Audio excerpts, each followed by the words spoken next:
दैनिक जीवन में पीएच का क्या महत्व है? देखते हैं पाचन की प्रक्रिया में पीएच का क्या महत्व है।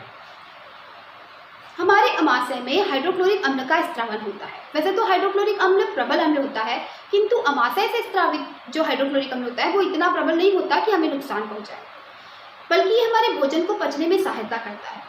किंतु कभी कभी जब ऐसा हो जाता है कि भोजन पचता नहीं है, तो उस समय इस अम्ल का स्त्रावन अमाशय में ज़्यादा होने लगता है, जिसके कारण पेट में दर्द और जलन का अनुभव होता है, जिसको हम एसिडिटी कहते हैं। और एसिडिटी से पीड़ित व्यक्ति को खाने का सोडा दिया जाता है। खाने का सोडा एक दुर्बल क्षार है। मैंने पार्ट 1 में आपसे सवाल पूछा था कि एसिडिटी से पीड़ित व्यक्ति को खाने का सोडा या इनो क्यों दिया जाता है।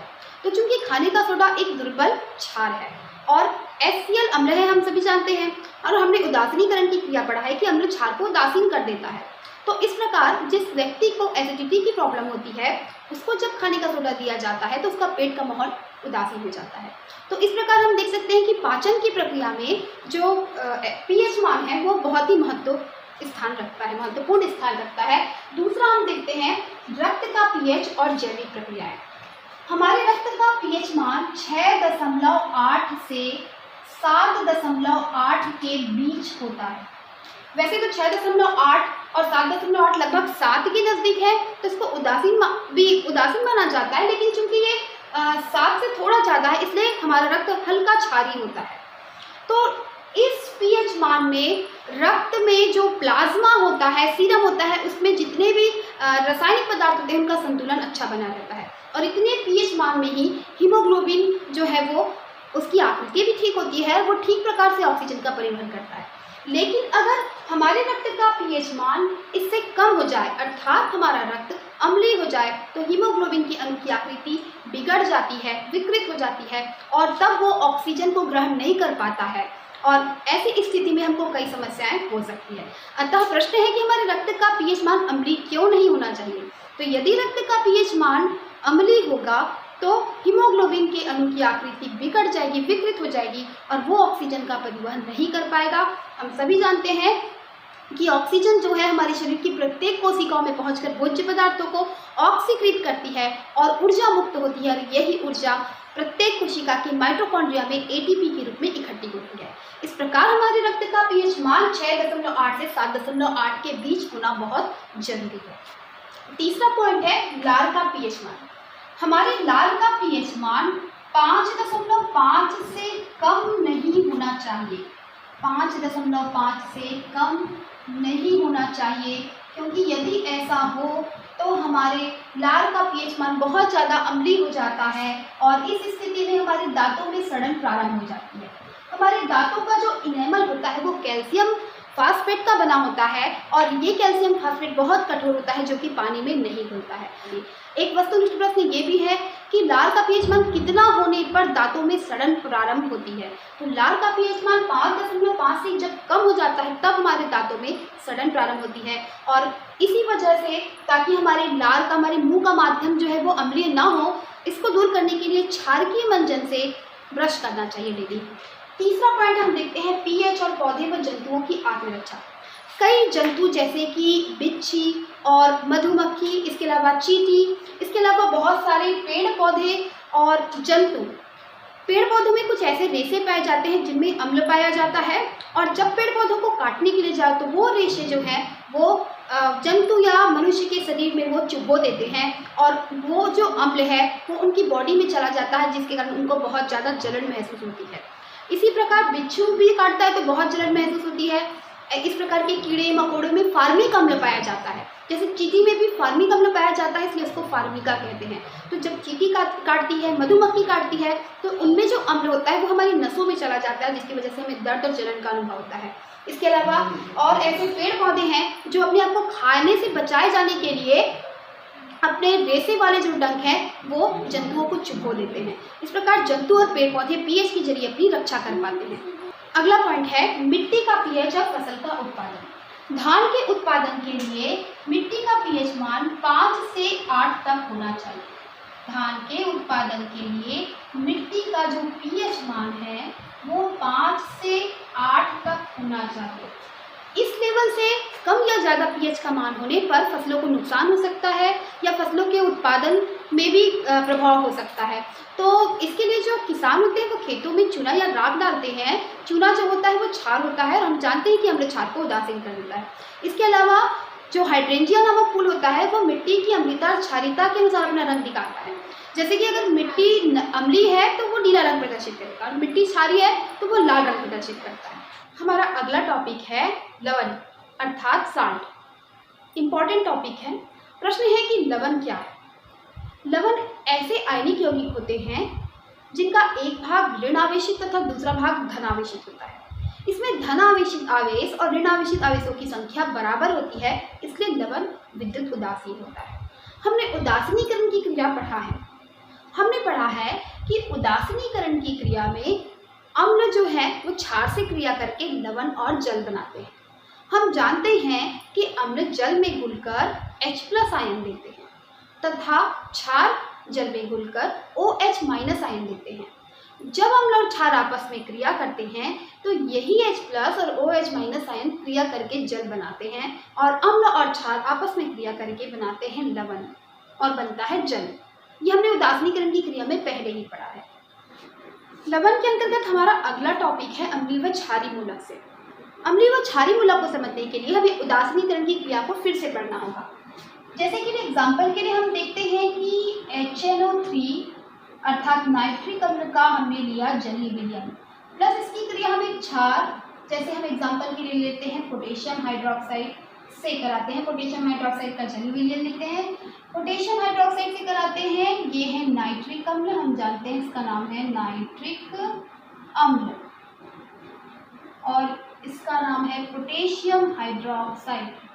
पोटेशियम हाइड्रोक्साइड एक क्षार है।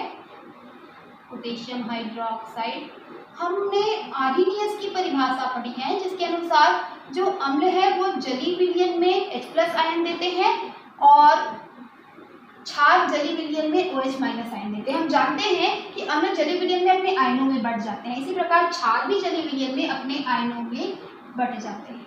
जब दोनों के बीच क्रिया होती है तो हम जानते हैं विपरीत आयन एक दूसरे को आकर्षित करते हैं, तो K+ NO3- के साथ क्रिया कर लेगा और बन जाता है KNO3। KNO3 एक लवण है और इसका नाम है पोटेशियम नाइट्रेट। इसका नाम है पोटेशियम नाइट्रेट। पोटेशियम नाइट्रेट हम देख सकते हैं कि पोटेशियम नाइट्रेट एक लवण है और इसका जो K वाला भाग है धनात्मक और Na3 वाला भाग जो है वो ऋणात्मक है। प्लस क्या बचा, हम देखते हैं कि यहाँ OH- आयन और H+ आयन, OH- और H+ आयन मिलकर बना लेते हैं जल। तो इस प्रकार हम देखते हैं कि उदासीनीकरण की क्रिया के फलस्वरूप लवण और जल बनता है। यहाँ पर हम देख सकते हैं कि लवण का जो धनात्मक भाग है अर्थात K+ भाग है वो हमको क्षार से प्राप्त हुआ, इसलिए K+ एक क्षारीय मूलक होगा। उसी प्रकार अगर हम देखें कि NO3- वाला भाग हमको अम्ल से प्राप्त हुआ, इसलिए लवण का ऋणात्मक भाग अर्थात NO3- वाला भाग अम्लीय मूलक कहलाता है। इसी प्रकार हम एक और एग्जाम्पल देखते हैं। हम ले लेते हैं HCl। HCl हम जानते हैं इसका नाम है हाइड्रोक्लोरिक अम्ल। हाइड्रोक्लोरिक अम्ल। हाइड्रोक्लोरिक अम्ल की क्रिया हम एक क्षार, जैसे एग्जांपल के लिए हमने ले लिया सोडियम हाइड्रोक्साइड। सोडियम हाइड्रोक्साइड, इस क्षार का नाम है सोडियम हाइड्रोक्साइड। हम जानते हैं, हमने भी पढ़ा कि जो अम्ल है वो जलीय विलयन में अपने आयनों में बढ़ जाते हैं, इसी प्रकार क्षार भी जलीय विलयन में अपने आयनों में बढ़ जाते हैं। जब दोनों के बीच क्रिया होती है तो हम देख सकते हैं कि जो Na+ है वो Cl- आयन से क्रिया कर लेता है। Na+ Cl- आयन से क्रिया कर लेता है और बन जाता है NaCl अर्थात सोडियम क्लोराइड। इस लवण का नाम है, ये साधारण नमक का सूत्र है, सभी जानते हैं, sodium chloride. Sodium chloride plus हम देखते हैं कि H+ आयन, और OH माइनस आयन बचा है, अर्थात 2 हाइड्रोजन और एक ऑक्सीजन मिलकर बना लेते हैं जल। हम यहाँ पर देख सकते हैं कि ये जो लवण सोडियम क्लोराइड हमें प्राप्त हुआ है उसमें Na+ और Cl- आयन के रूप में प्राप्त हुआ है। हम जानते हैं कि जो Na+ वाला भाग है इसको क्षार से मिला है, अर्थात लवण का जो धनात्मक भाग होता है वो क्षार से मिला है, इसलिए Na+ यहाँ पर क्षारीय मूलक होगा। ठीक उसी प्रकार जो Cl- भाग है वो HCl से मिला है, अर्थात अम्ल से मिला है, इसलिए लवण का जो ऋणात्मक भाग है वो अम्लीय मूलक होगा, जैसे कि सोडियम क्लोराइड के लवण में Cl- आयन एक अम्लीय मूलक है। ठीक इसी प्रकार अगला एग्जाम्पल हम देखते हैं एसिटिक अम्ल CH3COOH। एसिटिक अम्ल के रूप में हमने लिया एसिटिक अम्ल। एसिटिक अम्ल की क्रिया हम कराते हैं सोडियम हाइड्रोक्साइड के साथ, सोडियम हाइड्रोक्साइड के साथ कराते हैं। हम देखते हैं कि एसिटिक अम्ल अपने जलीय विलयन में अपने आयनों में बढ़ जाता है, अर्थात CH3COO- और H+ आयन। इसी प्रकार अगर हम देखते हैं सोडियम हाइड्रोक्साइड Na+ और OH- आयनों में बढ़ जाता है। जब दोनों के बीच क्रिया होती है तो हम देखते हैं कि जो CH3COO- वाला भाग है वो Na+ के साथ जुड़ जाता है और बनता है CH3COO Na+,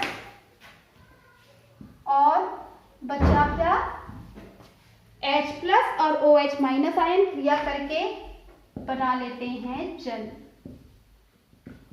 तो इस प्रकार हम देखते हैं CH3COO Na ये बना सोडियम एसीटेट, ये एक लवण है और इसका नाम है सोडियम एसीटेट। यहाँ पर भी हम देख सकते हैं कि इस लवण का जो ऋणात्मक भाग है CH3COO- वाला ऋणात्मक भाग है वो अम्ल से प्राप्त हुआ, इसलिए ये भाग है अम्लीय मूलक, जबकि Na+ वाला जो भाग है वो सोडियम हाइड्रोक्साइड अर्थात क्षार से प्राप्त हुआ, इसलिए ये भाग कहलाता है क्षारीय मूलक। एक और एग्जांपल हम देखते हैं, हम फिर से लेते हैं CH3COOH, अर्थात हमने लिया फिर से एसिटिक अम्ल,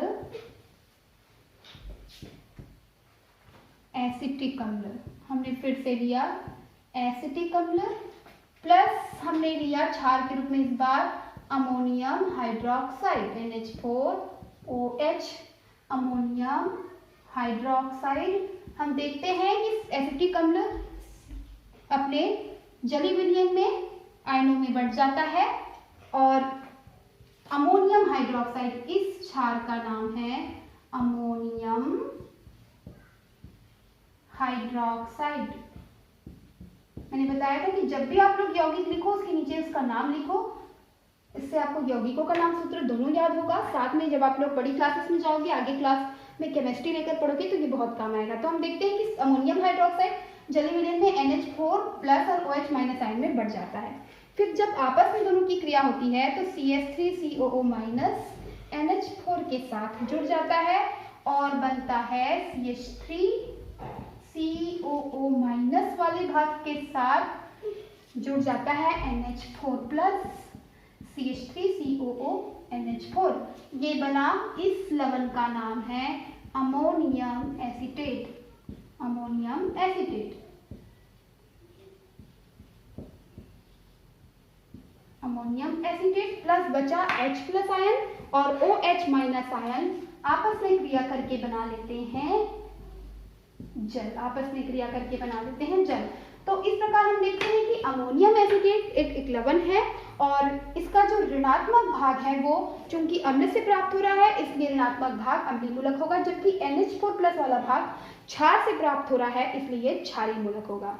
इस प्रकार हम देखते हैं कि जो लवण का जो धनात्मक भाग होता है वो क्षार से प्राप्त होता है इसलिए वो क्षारीय मूलक कहलाता है। जैसे पोटेशियम नाइट्रेट में जो K+ अर्थात धनात्मक भाग है वो क्षार से प्राप्त हुआ इसलिए ये कहलाएगा क्षारीय मूलक, ये कहलाएगा क्षारीय मूलक।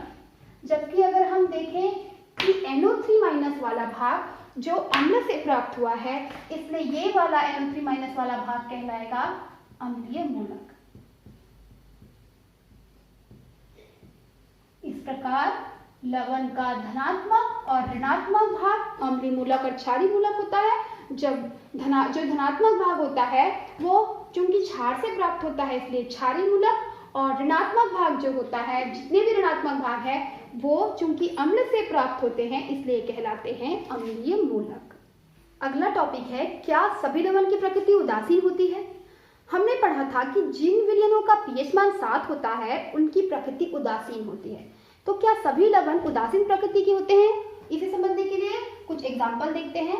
जैसे कि हम देखते हैं कि H2SO4 सल्फ्यूरिक अम्ल एक प्रबल अम्ल है। H2SO4 सल्फ्यूरिक अम्ल जिसका नाम है वो एक प्रबल अम्ल है। जबकि हम देखते हैं कि जो कॉपर हाइड्रोक्साइड है, कॉपर हाइड्रोक्साइड एक दुर्बल क्षार है। कॉपर हाइड्रोक्साइड है एक दुर्बल क्षार। दोनों की क्रिया से जो लवण बनता है वो है कॉपर सल्फेट। चूंकि दोनों में प्रबल अम्ल है इसलिए copper sulphate CuSO4 copper sulphate जो लवण है उसकी प्रकृति होगी अम्लीय, उसकी प्रकृति अम्लीय होगी। तो इस तरह हम देख सकते हैं कि अम्ल और क्षार में से जो प्रबल होता है बनने वाला लवण वही उसी प्रकृति का होता है। जैसे यहाँ पर अम्ल जो है वो प्रबल है इसलिए बनने वाले लवण की जो प्रकृति होगी वो अम्लीय होगी। फिर सेकंड हम देखते हैं NaCO3 सोडियम हाइड्रोजन कार्बोनेट, या इसको सोडियम बाइकार्बोनेट भी कहते हैं। इस लवण का नाम है सोडियम बाइकार्बोनेट। इसकी प्रकृति जानने के लिए हमको देखना होगा कि वो किस प्रकार के अम्ल और क्षार से बना होगा। जैसे कि हम देख सकते हैं कि H2CO3 इसका नाम है कार्बोनिक अम्ल, और कार्बोनिक अम्ल एक दुर्बल अम्ल है। कार्बोनिक अम्ल एक दुर्बल अम्ल है, जबकि सोडियम हाइड्रोक्साइड एक प्रबल क्षार है। सोडियम हाइड्रोक्साइड है प्रबल क्षार। तो हम देखते हैं कि चूंकि दोनों में प्रबल और दुर्बल हम देखें तो सोडियम हाइड्रोक्साइड जो कि क्षार है वो प्रबल है, इसलिए जो बनने वाला लवण है उसकी प्रकृति क्षारीय होगी, उसकी प्रकृति होगी क्षारीय। अगला लवण हम देखते हैं, अगला लवण है CH3COO NH4। इसका नाम है अमोनियम एसीटेट। अभी थोड़ी देर पहले हमने इसके बारे में पढ़ा है अमोनियम एसीटेट। अमोनियम एसीटेट बनता है एसिटिक अम्ल से, CH3COOH एसिटिक अम्ल। ये जो एसिटिक अम्ल है वो है दुर्बल अम्ल। एसिटिक अम्ल एक दुर्बल अम्ल है, दुर्बल अम्ल।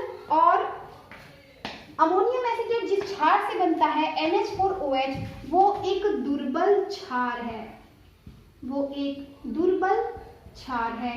तो हम देख सकते हैं कि दुर्बल अम्ल और दुर्बल क्षार से जो लवण बनता है उसकी प्रकृति होती है उदासीन, उसकी प्रकृति होती है उदासीन। दुर्बल अम्ल और दुर्बल क्षार से बने लवण की प्रकृति उदासीन होती है। नेक्स्ट है NH4Cl अमोनियम क्लोराइड। इस लवण का नाम है अमोनियम क्लोराइड। ये बनता है जिस अम्ल से बनता है ये लवण, उस अम्ल का नाम है HCl हाइड्रोक्लोरिक अम्ल। हाइड्रोक्लोरिक अम्ल एक प्रबल अम्ल है। हाइड्रोक्लोरिक अम्ल एक प्रबल अम्ल है, जबकि अमोनियम हाइड्रोक्साइड NH4OH एक दुर्बल क्षार है। ये है एक दुर्बल क्षार, अमोनियम हाइड्रोक्साइड है एक दुर्बल क्षार। तो जैसे कि मैंने अभी बताया कि जो प्रबल, दोनों में से कोई अगर एक प्रबल है तो जो प्रबल होगा, जो बनने वाला लवण है उसी की प्रकृति का होगा। तो हम देख सकते हैं कि जो अमोनियम क्लोराइड है वो प्रबल अम्ल और दुर्बल क्षार से बना है, इसलिए इसकी प्रकृति होगी अम्लीय। अमोनियम क्लोराइड की प्रकृति होगी अम्लीय। इसी प्रकार नेक्स्ट हम देख सकते हैं KNO3। इस लवण का नाम है पोटेशियम नाइट्रेट। पोटेशियम नाइट्रेट बनता है HNO3 से। HNO3 नाइट्रिक अम्ल है और ये है एक प्रबल अम्ल। HNO3 एक नाइट्रिक अम्ल है, इसका नाम है, ये है प्रबल अम्ल। प्रबल अम्ल हम जानते हैं कि प्रबल अम्ल और प्रबल क्षार से जो बनता है वो होता है उदासीन। हम देख सकते हैं कि पोटेशियम हाइड्रोक्साइड, पोटेशियम हाइड्रोक्साइड भी एक प्रबल क्षार है। पोटेशियम हाइड्रोक्साइड एक क्षार है जो कि प्रबल है। तो हम देखते हैं कि प्रबल अम्ल और प्रबल क्षार से बना जो लवण है उसकी प्रकृति होती है उदासीन। उसकी प्रकृति होती है उदासीन। लास्ट हम देख सकते हैं सोडियम क्लोराइड। सोडियम क्लोराइड लवण बनता है HCl अर्थात हाइड्रोक्लोरिक अम्ल से, और हाइड्रोक्लोरिक अम्ल भी एक प्रबल अम्ल है। हाइड्रोक्लोरिक अम्ल भी एक प्रबल अम्ल है, और सोडियम हाइड्रोक्साइड एक प्रबल क्षार है। सोडियम हाइड्रोक्साइड है एक प्रबल क्षार। तो प्रबल अम्ल और प्रबल क्षार से जो लवण बनता है उस लवण की प्रकृति होती है उदासीन। तो इस प्रकार हम देख सकते हैं कि सभी जो लवण होते हैं वो उदासीन नहीं होते। लवण अम्लीय, क्षारीय और उदासीन तीनों ही प्रकृति के होते हैं। हम देख सकते हैं कि प्रबल अम्ल और दुर्बल क्षार से जो लवण बनता है उसकी प्रकृति अम्लीय है, क्योंकि दोनों में अम्ल प्रबल है। इसी प्रकार जो लवण दुर्बल अम्ल और प्रबल क्षार से बनता है उसकी प्रकृति क्षारीय होगी, क्योंकि दोनों में प्रबल है क्षार। इसी प्रकार अगर कोई लवण दुर्बल अम्ल और दुर्बल क्षार से बनता है तो उसकी प्रकृति उदासीन होती है। ठीक उसी प्रकार प्रबल अम्ल और प्रबल क्षार से जो लवण बनता है उसकी प्रकृति होती है उदासीन। यदि कोई अम्ल प्रबल है और वो दुर्बल क्षार से क्रिया कर रहा है तो जो लवण बनेगा उसकी प्रकृति अम्लीय होगी, क्योंकि दोनों में से अम्ल जो है वो प्रबल होगा। तो ये वस्तुनिष्ठ प्रश्न भी हो सकता है कि दुर्बल अम्ल और दुर्बल क्षार से बने लवण की प्रकृति खाली स्थान होती है तो उदासीन, या पूछ सकता है कि प्रबल अम्ल और दुर्बल क्षार से बने लवण की प्रकृति खाली स्थान होगी। तो इस प्रकार के जो है प्रश्न पूछे जाते हैं, और मुझे लगता है कि आपको ये समझ में आ गया होगा। अगर कोई भी किसी भी प्रकार की प्रॉब्लम हो रही हो आपको तो आप लोग मुझे कमेंट में लिख कर भेजें। अगला टॉपिक है अम्ल वर्षा। हम जानते हैं कि साधारण जल का पीएच मान 7 होता है, किंतु जब वर्षा के जल का पीएच मान 5.6 से कम होता है तब अम्ल वर्षा होती है। ये बहुत ही महत्वपूर्ण प्रश्न है। ये 2 नंबर का, 4 नंबर का या 1 नंबर के रूप में वस्तुनिष्ठ प्रश्न भी हो सकता है। जब वर्षा के जल का पीएच मान 5.6 से कम होता है तो अम्ल वर्षा होती है। 2 नंबर का प्रश्न है, जब वर्षा के जल का पीएच मान खाली स्थान से कम होता है तब अम्ल वर्षा होती है, अर्थात 5.6 से कम होता है। तो ये वस्तुनिष्ठ प्रश्न है। तो 4 नंबर का प्रश्न भी बनता है। हम देखते हैं अम्ल वर्षा कैसे होती है। जब पेड़ पौधे सड़ते हैं, जब ज्वालामुखी का विस्फोट होता है तो बहुत सारी अलग अलग प्रकार की गैसें निकलती है। ये गैसें बारिश के पानी के साथ मिलकर अम्ल वर्षा करती है। इसी प्रकार जब ईंधन जलता है तो ईंधन के जलने से जो कार्बन डाइऑक्साइड और सल्फर डाइऑक्साइड गैसें बनती है ये भी बारिश के पानी के साथ मिलकर अम्ल वर्षा करती है। जैसे हम इसको देखते हैं कि जब ईंधन जलता है तो जो कार्बन निकलती है वो वायुमंडल में उपस्थित ऑक्सीजन के साथ क्रिया करके बना लेती है कार्बन डाइऑक्साइड। इसी प्रकार जो सल्फर है वो सल्फर भी वायुमंडल में उपस्थित ऑक्सीजन के साथ क्रिया करके बना लेती है सल्फर डाइऑक्साइड। इसी प्रकार ये जो सल्फर डाइऑक्साइड गैस है वो वायुमंडल में उपस्थित ऑक्सीजन के साथ क्रिया करके बना लेती है सल्फर ट्राइऑक्साइड। इसी प्रकार नाइट्रोजन भी ऑक्सीजन के साथ क्रिया करके बना लेता है नाइट्रोजन डाइऑक्साइड। ये सारी गैसें बारिश के पानी के साथ मिलती है और अम्ल बनाती है। जैसे जो कार्बन डाइऑक्साइड है वो बारिश के पानी अर्थात H2O के साथ मिलकर बनाती है H2CO3 अम्ल। इस अम्ल का नाम है कार्बोनिक अम्ल। इस अम्ल का नाम है कार्बोनिक अम्ल। तो हम देखते हैं कि ये बना कार्बोनिक अम्ल। इसी प्रकार अगर हम देखें तो SO3 H2O plus SO3 sulphur trioxide भी बारिश के पानी के साथ मिलकर बनाती है H2S और 3 और 1 4 ऑक्सीजन H2SO4। तो ये बना सल्फ्यूरिक अम्ल। सल्फ्यूरिक अम्ल।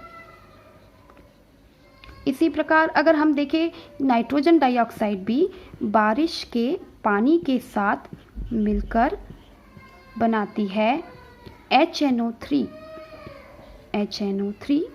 HNO3 इसका नाम है नाइट्रिक अम्ल। नाइट्रिक अम्ल। तो हम देख सकते हैं कि कार्बोनिक अम्ल, सल्फ्यूरिक अम्ल, नाइट्रिक अम्ल ये सारे अम्ल जो है वो बारिश के पानी के साथ मिलकर अम्ल वर्षा करते हैं।